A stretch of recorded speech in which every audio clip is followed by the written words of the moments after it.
Kampret kayak mana oke? Yo. Udah panen kalian kayak ini keluar. Yo. Berangkat dari apa yang saya sadari tentang petani, bahwa sektor pertanian di Indonesia masih menjadi salah satu aspek penting sebagai roda penggerak ekonomi negara. Sebuah negara yang memiliki tanah subur yang melimpah di mana-mana. Melihat betapa besarnya perkembangan pertanian di Indonesia, itu menjadi sebuah potensi yang harus dimaksimalkan oleh semua pihak. Baik itu oleh petani, pelaku dalam bidang pertanian, dan juga pemerintah. Maka dari itu, saya datang untuk melihat juga memotret perkembangan pertanian di Indonesia sebagai berita baru ke hadapan publik. Kuawali langkah ini dengan datang ke daerah yang mayoritas petani di sini adalah penghasil beras, Jawa Tengah. Lahan terpampang luas dan padi yang menguning, juga para petani yang bersemangat seolah menyambutku untuk datang lebih dekat dan berbincang. Permisi Mas, saya Caraka dari Jakarta. Oh ya. Saya lagi ada riset tentang pertanian di daerah ini. Kalau boleh minta waktu sebentar untuk ngobrol-ngobrol, boleh Mas? Bisa. Pindah sini kali Mas. Ya. Agak teduh, boleh. Monggo, silakan. Ini dengan Mas siapa? Saya Burhan Setiaji dari Kabupaten Ngudi Makmur, Desa Kebun Agung, Kecamatan Sidoarjo, Kabupaten Wonogiri. Oh, Wonogiri. Sudah berapa lama masih jadi seorang petani? Kalau jadi petani sih sebenarnya udah dari kecil sih Mas. Dari kecil udah terbiasa sama pertanian. Cuman kalau fokus di petani tuh tahun 2016. Tuh selama menjadi petani, apa sih Mas suka dan dukanya yang Mas rasain tuh? Suka duka. Sukanya sih kalau jadi petani sih enaknya tuh udah nggak mikir besok mau makan apa. Pasti ada lah, pasti hasil panen kan bisa buat besok juga kan, makanya nggak terlalu mikir. Sukanya di situ sih. Kalau duka, harga sih Mas, harga jual. Dengan harga jual turun, kita bingung nih besok mau tanamnya kayak gimana kan. Buat modal tanam buat MT berikutnya kan kita bingung di situ. Hancur pasti di sini mah, hancur banget harga, sumpah. Hancur istilahnya kalau bahasa Jawanya sih. Itu gimana Mas cara menanggulanginya Mas? Alhamdulillah kalau di Wonogiri udah ada yang namanya sistem resi gudang. Sistem resi gudang itu dimana kita bisa simpen barang kita di gudang, terus bisa kita anggunin dapat resi, terus kita bisa anggunin ke bank. Nah tuh selama ikut program SRG, apa sih Mas perkembangan atau perubahan yang Mas rasakan tuh? Perubahan lebih enak buat mikir besok modal buat nanam. Oh jadi udah aman gitu? Udah aman sih, ya karena resi gudang kan kita udah dapat modal nih dari pencairan resi. Ya udah besok udah pakai modal itu aja. Kalau enggak kan bisa buat usaha sampingan juga dari resi gudang ini. Makanya udah enak sih kalau perkembangan sih. Udah enak-enak aja sekarang, alhamdulillah. Nih saya lihat-lihat petani di sini nih masih muda-muda Mas. Iya. Tuh kenapa sih Mas? Kan biasanya tuh petani tuh orang-orang tua. Lebih ke arah lingkungan sama mindset sih. Jangan malu jadi petani. Iya.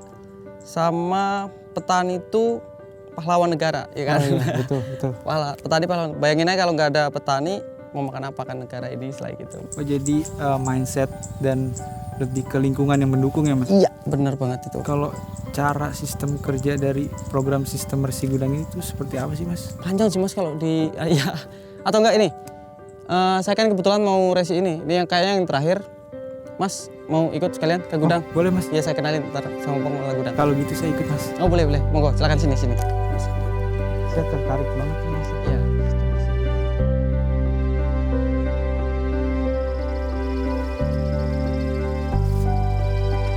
Sini Mas, saya bantuin. Terakhir Kang Ikan.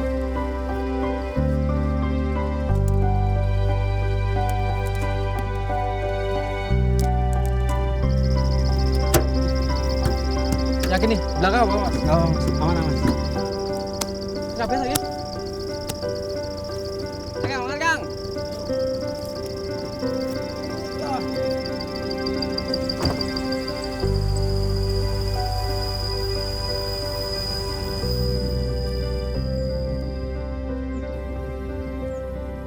Ikut dan juga melihat bagaimana para petani gotong royong bekerja sama menciptakan sebuah perubahan dalam sistem perdagangan hasil tani yang mereka telah produksi demi kemaslahatan bersama, Senang sekali bisa melihat wajah-wajah penuh harap dan doa yang ikut di setiap padi yang mereka tumbuhkan.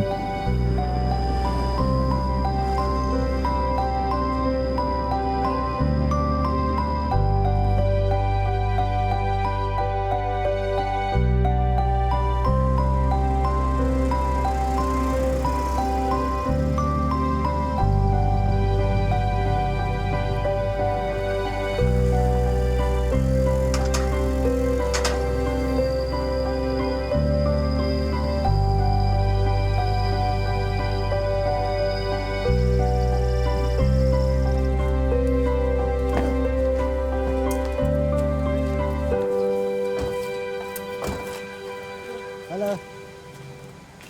Ada yang mau saya kenalin Mas, ada yang Oke. mau tanya-tanya soal resi gudang. Mas Caraka Oh ya, Oh, dari mana? dari Jakarta. Oh, dari Jakarta. cara Pak dari Jakarta. Saya guru. Ini Mas Guru, pengelola resi gudang di sini. Saya panggilnya Mas, soalnya masih muda. Oke. Ini masyarakat dari Iya, Jakarta. muda sama-sama muda kan. Ya. Saya pengen tahu jauh lebih tentang sistem resi gudang ini Pak. Jadi gini masyarakat, program sistem resi gudang itu sebenarnya memang program pemerintah, yaitu di bawah Kementerian Perdagangan dan diimplementasikan oleh Bapepti. Jadi tujuan awalnya adalah melihat bagaimana saat petani panen raya itu kan harga gabah turun, mempengaruhi juga harga beras juga turun. Artinya apa? Belum ada yang melindungi. Nah, sistem resi gudang ini adalah salah satu juga bagaimana mengamankan petani, menjamin petani juga agar harga tidak bisa terlalu jatuh.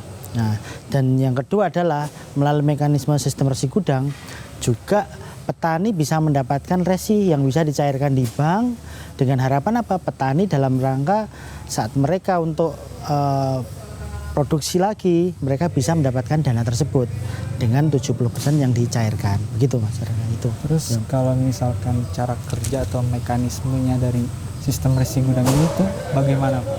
Oh ya, nah itu dimulai biasanya saat panen raya, petani pasti memanen. Nah di sini ada syarat teknis Mas, yaitu harus melalui uji mutu dulu. Jadi tidak serta-merta hasil petani itu bisa masuk ke sistem resi gudang. Karena ada syarat uji mutu yang harus disesuaikan. Nah syarat-syarat uji mutu sendiri ini selain untuk menjaga kualitas juga untuk sebenarnya mengamankan petani juga. Kenapa seperti itu? Kalau bahan-bahan atau gabah yang kurang berkualitas, mungkin masih banyak pengotor dan sebagainya yang kosong, itu akan mempengaruhi daya tahan simpan dari gabah tersebut. Padahal di sini ada jangka waktunya sampai 6 bulan. Nah, dalam waktu tersebut kalau ini bahannya tidak berkualitas, akhirnya bisa rusak.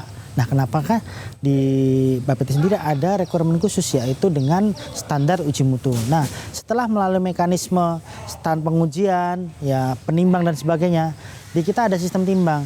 Jadi petani yang pertama masuk secara kualitas, iya, secara timbang juga. Artinya apa? Dia mengetahui pasti bahwa jumlah yang dihasilkan panenannya itu sudah pasti karena timbangan yang di sini sudah ditera di Dinas Perdagangan. Nah, setelah melalui uji mutu dan dinyatakan cocok, maka kami sebagai pengelola gudang menerbitkan resi gudang. Kemudian resi itu dibawa petani tentunya dengan pengawalan dari kita untuk dibawa ke bank, di situ untuk pencairan. Di sana ada mekanisme di mekanisme perbankan dan sudah memang mengaplikasikan sistem. Nah, untuk di tempat kami juga ada mekanisme pelaporan ke Bapepti melalui sistem iSware namanya. Ada sistem juga yang di cara penempatan dan sebagainya. Nah, itulah yang kami laporkan ke Bapepti. Artinya secara mekanisme ada mekanisme di kami, mekanisme penerbitan resi dengan standar kualitas, dengan timbangan, dengan tonase, kemudian terbitlah resi gudang. Resi itulah yang dibawa ke perbankan. Jadi begitulah akhirnya petani mendapatkan uang dari pencairan resi tersebut. Nah, dana tersebut bisa digunakan untuk produksi lagi. Sampai nanti panen lagi, nanti bisa dilunasi dan akan seperti itu. Dan saat dilunasi biasanya harganya sudah naik. Jadi artinya apa? Petani mendapat keuntungan dari sistem simpan tersebut. Ya itulah gambarannya Mas, kalau terkait sistem resi gudang seperti itu Mas. Apa sih Pak yang membuat Bapak tertarik itu menjadi pengelola gudang? Oke, jadi alasan kenapa tertarik itu sebenarnya ada beberapa alasan. Tapi yang pertama itu ada idealisme lah tentunya ya. bagaimana konsep SRG ini, kami selaku pengelola itu kami bisa turut bagian dalam pemberdayaan petani tentunya yang pertama. Nah di samping itu kan jelas kalau secara sisi bisnis sangat luar biasa ini. Karena ada pengembangan tidak hanya sistem ditunda jual, tapi juga ada sistem yang ini bisa dikorelasikan dengan bisnis-bisnis konvensional lainnya maupun ada bisnis strategik yang lainnya itu. Begitu. Terakhir nih Pak, pesan Bapak untuk para calon pengelola gudang nih, itu apa Pak? Oh iya, ini kalau pesannya ini harus ada sisi idealisme ya. Sisi idealismenya tetap harus ikut membela petani. Artinya apa? Sisi pemberdayaan petani inilah yang harus dikedepankan duluan. Di samping itu ada banyak sistem bisnis yang bisa dikembangkan. Terutama di sini adalah sistem bisnis yang berupa bisnis kebijakan dengan pemerintah. Kalau terutama di setiap SRG, gudang SRG itu pasti dekat lekat dengan kebijakan di pemkapnya masing-masing. Nah, artinya itu sistem korelasi itu banyak hal yang bisa digali potensi kerjasama antara pemerintah daerah setempat seperti yang terjadi di Wonogiri ini dengan pengelola SRGD di tiap-tiap daerah. Nah, manfaatkan itu, membuat proyeksi bisnis karena ya memang harus berinovasi lah ya pengelola gudang tersebut. Artinya apa? Gudang SRG kalau dikelola secara profesional dengan tambahan kekuatan dari kebijakan pemerintah daerah dengan jiwa atau rasa ya, yang idealisme yaitu pemberdayaan petani, saya rasa bisa jalan dengan baik dan tentunya bermanfaat buat banyak orang. Itu pesan saya, Mas. Dengan keberadaan SRG ini memang harus dibutuhkan suatu kerjasama yang baik, mulai dari pemerintah pusat, pemerintah provinsi, kabupaten. Dan ketiga ini memang harus saling bersinergi.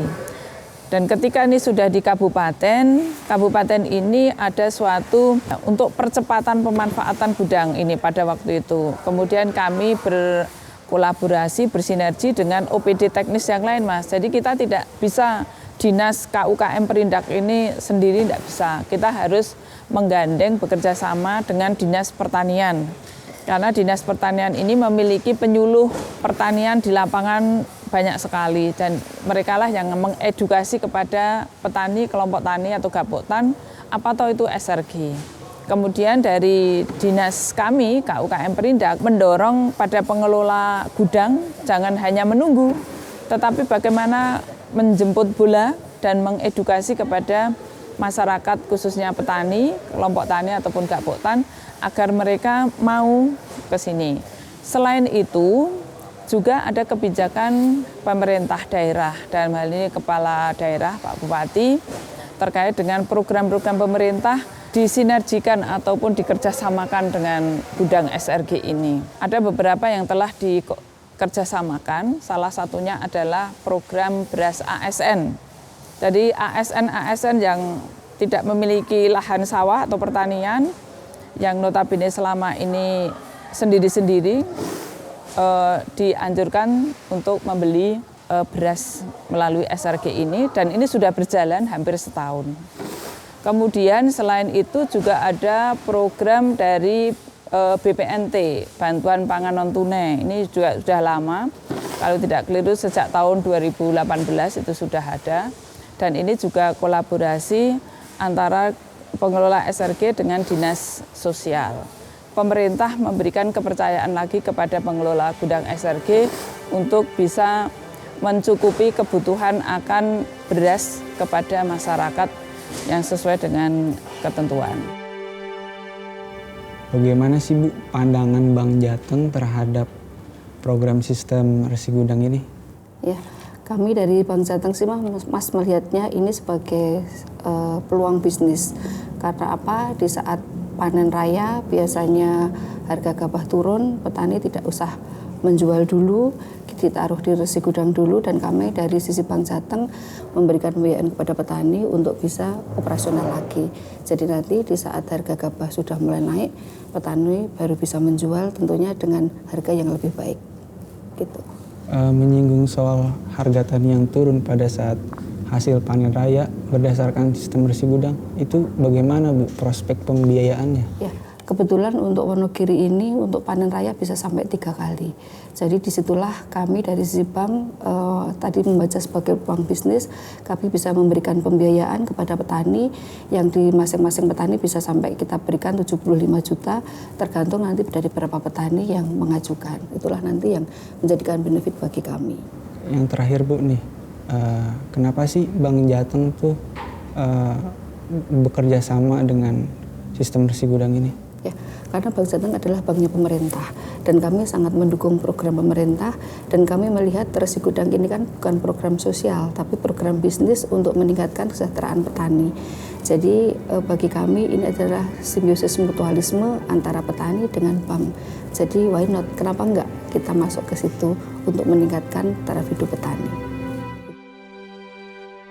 Tapi Bapak itu sendiri tidak hanya punya program yang terkait di SRG, yaitu namanya PLK, Mas. Apa itu Pak PLK? PLK itu pasar lelang komoditi. Ini saya ada foto-fotonya. Kebetulan ini yang sudah jalan penyelenggaranya adalah di Kota Semarang, namanya Koperasi Wanekaya. Nah, nanti masyarakat bisa menggali potensi di sana informasi dengan rekan saya namanya Bu Mila. Jadi nanti harapannya dengan informasi yang didapatkan bisa mengembangkan pasar lelang komoditas dan informasi ke berbagai pihak. Dan tentunya ini pasti bermanfaat buat banyak pihak. Begitu, Mas. Oke, baik Pak.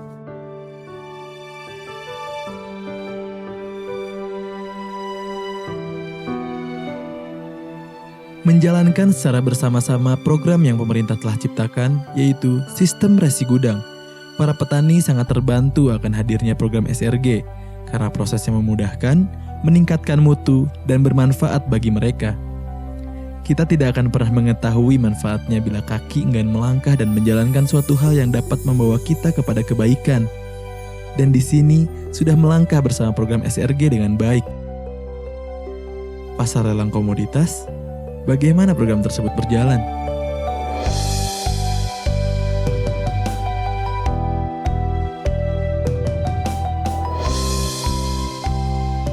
Langkah saya berlanjut pada daerah dengan komoditasnya beragam yang sudah menjalankan program PLK. Pasar lelang komoditas.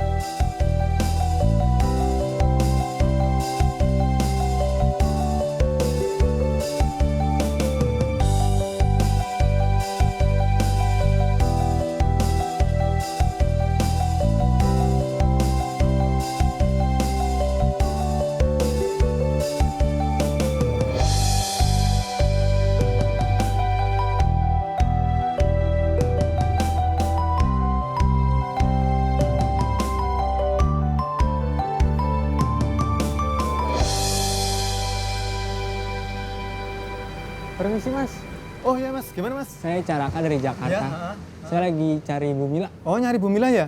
Oh itu Bu Mila yang lagi nyiram di sana. Oh itu? Iya. Kalau gitu saya ke Bu Mila dulu. Oh ya Mas, silakan. Terima kasih Mas. Monggo Mas, sama-sama. Permisi Bu Mila. Nggih. Kenalin, saya jurnalis dari Jakarta, Caraka. Oh nggih. Saya tahu Bu Mila dari Pak Guru yang ada di Selogiri. Oh iya, Masya Allah ya. Ya. Katanya Ibu salah satu penyelenggara PLK di sini. Betul Mas. Kalau gitu saya pengen tahu lebih jauh Bu tentang PLK. Oh siap. Nggih. Kita ke dalam aja ya. Boleh Bu. Yuk. Monggo. Mari Bu. Iya, Jakartanya mana Mas? Saya Jakartanya Cikini Bu. Oh Cikini. Desa jam berapa? Bagaimana sih Bu latar belakang terbentuknya dari pasar lelang komoditas ini? Namanya juga pasar lelang komoditas. Kita ke definisi dulu ya. Pasar itu tempat bertemunya terjadinya suatu transaksi antara penjual dan pembeli. Bertemu penjual dan pembeli untuk terjadi suatu transaksi. Di sini menggunakan mekanisme lelang. Jadi kan ada tuh mekanisme, ada pasar tradisional yang sehari-hari kita bisa lihat kalau kita belanja, penjual di situ jualan sayur langsung dibeli. Harga berapa langsung ditawarkan oleh penjual, kita beli segitu. Ada juga ada namanya pasar barter. Ya nggak ada alat bayarnya, tapi kamu punya apa, aku punya apa, di barter. Nah di sini mekanismenya lelang. Artinya di sini harga ditentukan dengan mekanisme lelang, penawaran atau bidding. Semakin lama semakin tinggi, semakin tinggi, semakin tinggi.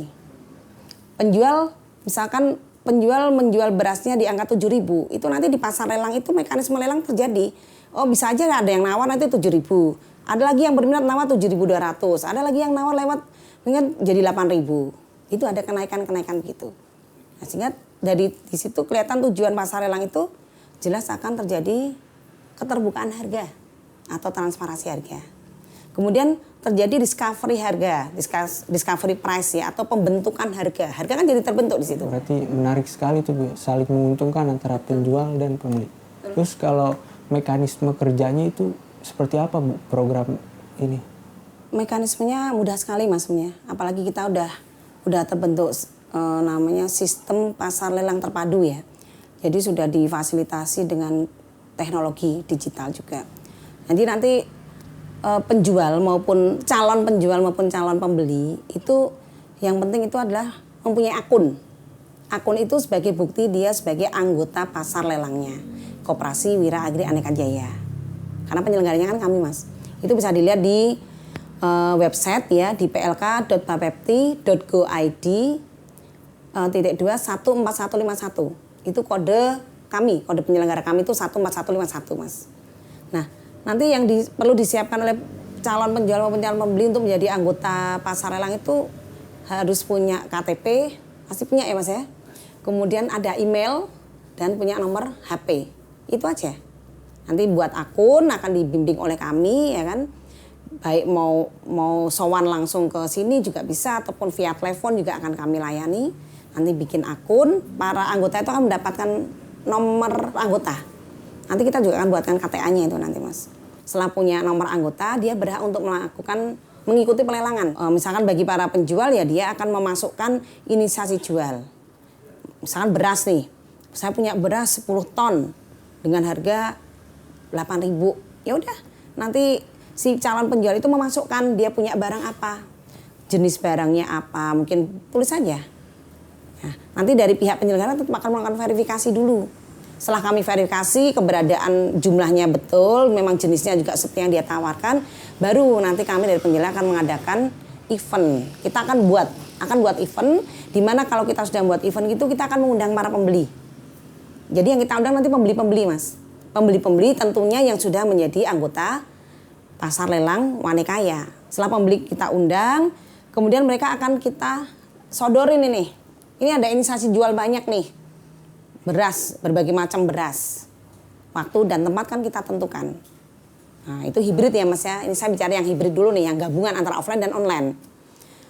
Terus setelah mereka melihat inisiasi jual, mereka akan menawar.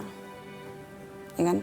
Cuma bagusnya hibrid ini, selain yang kita undang di offline, karena ini pertemuan ini kita online kan, maka pembeli-pembeli yang tidak bisa datang pun bisa ikut melakukan bidding atau penawaran. Itu. Apa sih yang membuat Mbak tertarik gitu bisa bergabung dalam pasar lelang komunitas ini? Yang membuat saya tertarik itu adalah karena ini adalah sistem pasar lelang terpadu ya, yang jelas sudah terpadu ya kan, dengan sesuai eranya. Di era industri 4.0 ini memang sudah saatnya kita menggunakan sistem digitalisasi yang lebih memudahkan. Sekaligus lelang ini ya, sistem ini bisa diakses dimanapun kita berada ya. Misalkan penyelenggaranya di Jawa Tengah seperti ini, saya di luar negeri pun saya bisa mengaksesnya dan saya bisa melakukan bidding dari luar negeri juga gitu. Berarti kemudahan dalam menjangkaunya ya Mbak? Betul, sangat mudah sekali dijangkau. Makanya saya merasa sangat terbantu begitu. Oke, baik Mbak. Terima kasih banyak Bu atas waktunya. Saya izin pamit pulang dulu. Mas, ini Betong Mawon ya, untuk oleh-oleh di Jakarta, Cicip dan semua pembicaraan kita ini semoga jadi manfaat buat risetnya masyarakat. Perjalanan yang cukup berkesan bisa ikut merasakan kehidupan para penggerak tatanan Indonesia. Ditambah mengetahui sebuah program yang sangat bermanfaat, sistem resi gudang, dan juga pasar lelang komoditas. Program ini pastinya bisa dapat menjangkau lebih banyak petani yang ikut dengan berbagai kemudahan layanannya yang telah kami ketahui dalam menciptakan sebuah peningkatan kesejahteraan para petani Indonesia.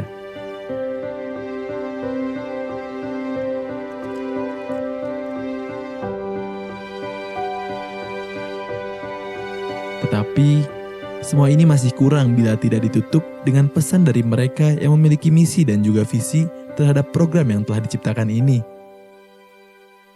Untuk keberhasilan sistem resi gudang, setelah kita lakukan analisa dan review, ternyata ada 5 kunci keberhasilan dari sistem resi gudang. yaitu yang pertama adanya dukungan peran dari pemerintah, baik di pemerintah pusat, provinsi, dan daerah, di mana gudang tersebut berada.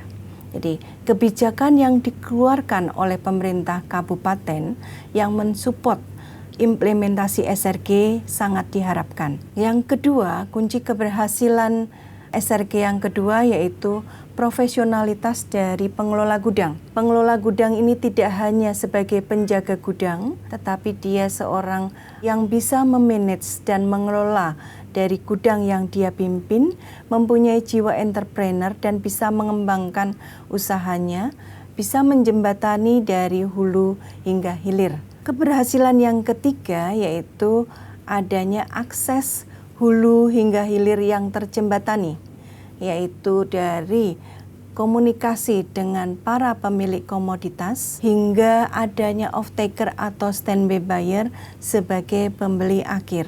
Faktor yang keempat dari keberhasilan SRG yaitu adanya sarana, fasilitas, dan dukungan serta dari lembaga yang terkait seperti adanya pusat registrasi yang kompeten, lembaga keuangan, bank ataupun non-bank yang mendukung pembiayaan, adanya lembaga penjaminan, dan adanya asuransi. Faktor terakhir dari keberhasilan SRG ini adanya peran dari pemilik komoditas yang mandiri yang bisa memanfaatkan dan tahu atas manfaat resi gudang.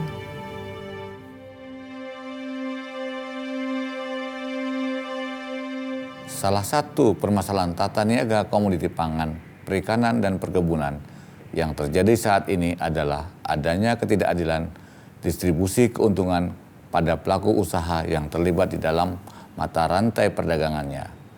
Pemerintah menyadari perlunya melakukan pembenahan dalam proses tata niaga komoditi, khususnya komoditi pangan dan pertanian. Dalam perdagangan komoditi pertanian masa kini, tata niaga atau pemasaran merupakan salah satu kesatuan yang tidak terpisahkan dari proses produksi dan konsumsi. Sebuah tatanan baru yang komprehensif mulai dari hulu ke hilir mutlak diperlukan. Untuk itu, Kementerian Perdagangan menghadirkan sebuah alternatif sistem perdagangan melalui sistem resi gudang, pasar lelang komoditas, dan perdagangan berjangka komoditi. Keberadaan SRG, PLK, dan PBK ini diharapkan mampu menyetarakan posisi antara petani selaku produsen dengan pedagang, prosesor, dan juga konsumen. Sistem resi gudang dan pasar lelang komoditas merupakan salah satu instrumen untuk mempercepat peningkatan kesejahteraan petani dan juga perlindungan terhadap konsumen. Hadirnya sistem resi gudang ini mampu memberikan jaminan kualitas dan kuantitas atas barang yang akan dilepas ke pasar. Sementara pasar lelang komoditas dapat menjadi sarana untuk menciptakan transparansi pembentukan harga antara petani produsen dengan pelaku usaha perantara seperti pedagang, pabrikan, atau prosesor sebelum sampai ke tangan konsumen akhir. Keberadaan SRG dan PLK yang telah tersebar di beberapa wilayah di Indonesia ini juga diharapkan mampu mengurangi disparitas harga antar wilayah yang sering terjadi akibat adanya perbedaan ketersediaan pasokan dan ketidakseimbangan informasi distribusi. Pada tingkatan lebih lanjut, Bapepti juga telah menyediakan sistem perdagangan berjangka komoditi sebagai sarana untuk melakukan lindung nilai atas fluktuasi harga yang terjadi di pasar. Keberhasilan pemanfaatan SRG dan PLK ini adalah buah dari sinergi program kerja lintas kementerian dan lembaga dan koordinasi yang apik antara pemerintah pusat dan daerah. Masing-masing punya tugas dan perannya untuk saling mendukung dan bersinergi. Semua elemen didorong untuk fokus pada sektor pertanian. Dan dalam rangka mewujudkan masyarakat adil makmur, negara menyelenggarakan perlindungan dan pemberdayaan masyarakat khususnya petani. Peran pemerintah terlihat nyata. Programnya fokus untuk kedaulatan dan kesejahteraan petani. Semoga dengan adanya instrumen sistem resi gudang dan PLK ini dapat meningkatkan kesejahteraan petani, meningkatkan pertumbuhan perdagangan komoditas dalam negeri, serta meningkatkan daya saing produk dalam negeri untuk menghadapi persaingan global. Oke, and cut. Terima kasih banyak Bapak atas waktunya. Terima kasih masyarakat sudah meliput semuanya. Sudah menjadi tugas saya Pak dengan senang hati. Bagaimana dengan SRG yang ada di Jogja kemarin? Kemarin sih saya lihat sudah terjalin kerjasama Pak antara pihak bank, Bagi saya, ini tidak hanya tentang perjalanan riset untuk memotret sebuah berita tentang mereka yang sedang menjalankan sebuah program, tapi mereka yang sedang menjalankan sebuah kehidupan. Terima kasih perjalanan, terima kasih pemerintah, terima kasih petani, terima kasih kehidupan.